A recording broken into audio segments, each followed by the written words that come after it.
just got messier. Two well-known O-Block members, Muna Duke and Young, got dropped in a drive-by, and before their bodies even hit the morgue, 63rd was already online, bragging, dissing, and straight up celebrating the hit. Pop outside, we outside, man. Where y'all at? Feel like that. One of those victims was brought here originally listed in fair condition. As to what led up to that shooting, officials say that is still to be determined. This ain't no drill music beef. This is real street politics spilling over into social media, and it's nasty. Let's talk about how this all went down and why this might be the start of something even worse. So, O-Block's Muna Duke and his homie Young got caught lacking in the middle of the night, 1:30 a.m. on the 6300 block of North Broadway, right outside Pork Chop BBQ. And this place, known for late-night vibes and even later liquor, reports say a car slid up while they was chilling on the sidewalk and let loose. Straight drive-by, bullets flying, bodies dropping. Daryl Givens, 28, aka Muna Duke, got hit multiple times, pronounced dead at St. Francis Hospital. Young, 31, took a shot to the chest and died at Weiss Memorial. A third dude, 36, got hit in the back but made it out with his life, for now. Now here's the wild part. Chicago PD already got camera footage from city pod cams. Word is, the shooter might have been in a stolen car. So y'all know what that means. The feds are watching this real close. If you've been following this war, you know these names already. Muna Duke wasn't no clout chaser. He had a lil moment when he pressed them two Philly YouTubers filming in O-Block. Y'all remember he walked up like, "Why you trying to get content over here?" That clip made rounds. But after that, he fell back. No interviews, no noise. Just private moves. Don't get no motherfucking content right here.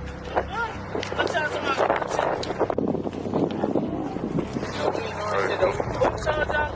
Young was even quieter. Dude ain't have a single interview out. No public drama, just loyalty to O-Block and silence. And that's what make this hit so crazy. These weren't loudmouths. These weren't the face of drill beef. But still, they got caught. Now, some people online say this ain't just about streets. It's about that cursed hip-hop media couch. Yup, that same couch so many rappers sit on for interviews and then something bad happened to them. Von Cash. Now Muna Duke. He ain't never put a belt to ass in no more day in his life.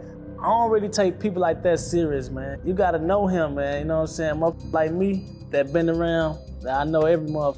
But here's the most disrespectful part of it all. Before the bodies were even cold, 63rd jumped on Instagram and Facebook going wild. No shame, no code, just straight up self-snitching and celebration. FBG Young, FBG Cash's brother, got up 6 a.m. sharp and hopped online laughing at their deaths, posting smoke emojis, talking about "I love when ops die" and daring anybody to say something. And when people tried to call him out, he doubled down. Straight up said "shot," followed by an emoji. And it wasn't just him. Instagram comments lit up with usernames, and it looked like 63rd members were having a party. Back in the day, street dudes at least kept it quiet. You handle business in silence, but now it's a race to self-snitch. It's the self-snitching Olympics. Who can post the fastest? Who can say the wildest thing before the feds screenshot it? These dudes airing out hits like it's a live stream. And while 63rd celebrates, other voices, like people pushing peace, are begging them to chill, hoping it doesn't reignite the war. But it's too late. That spark already lit. Let's be real. Muna Duke was tied in deep. He didn't need to diss nobody publicly. Just riding for Vaughn, riding for O-Block,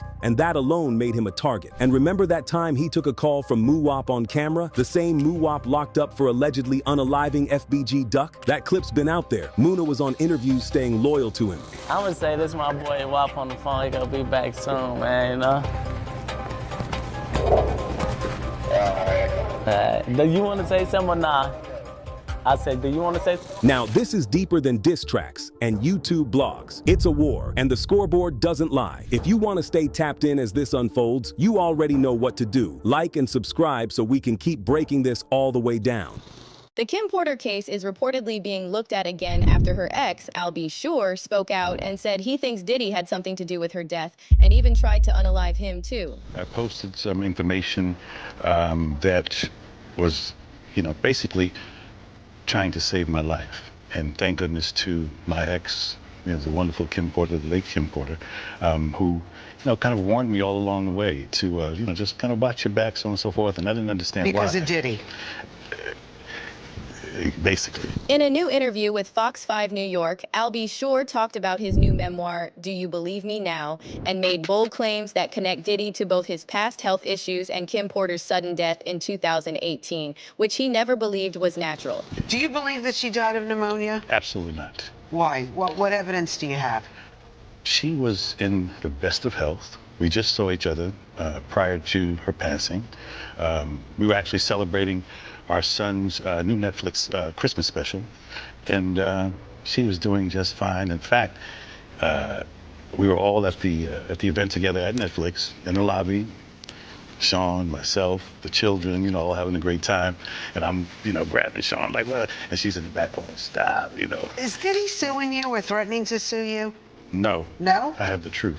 As for Al's own near-death experience, Al said he's absolutely sure Diddy tried to unalive him in 2022, right after he began speaking up about how suspicious Kim's death was. So you were in that coma in 2022. You had the liver transplant, you had the tracheotomy, and all that stuff that went on. Multi-system organ failure. Yeah, 60. Right. Have they figured out what happened yet? We will. It was the most expensive PR campaign against me to shut me down. If you actually knew what they did to me, there was a bounty on my head, there was a bunch of stuff. So do you think specifically then that Sean Diddy Combs or people affiliated with him did something to you that caused you to have multi-organ failure? I believe this to be the case, yes. Absolutely. Wow. Now to give you some background, Kim and Diddy officially broke up in 2007. And while things seemed friendly at first, they reportedly fell out after Diddy found out Kim was writing a memoir to expose what she went through with him. Tragically, she never got to release the book. On November 15, 2018, Kim was found unresponsive in her LA home and pronounced dead at the scene. She was just 47. An autopsy later said she died from lobar pneumonia and ruled it a natural death. But Al B never believed the official story and spent a few years quietly struggling with the idea that something shady might have happened. Then, in July 2020, he opened up publicly, posting an old video of himself crying along with a message in the caption that read, "I just found this footage from the morning I learned of Kim Porter's murder and how it ripped the soul from my physical body." Al B also added, "I do know very clearly that Kimberly didn't just check out all of a sudden over pneumonia.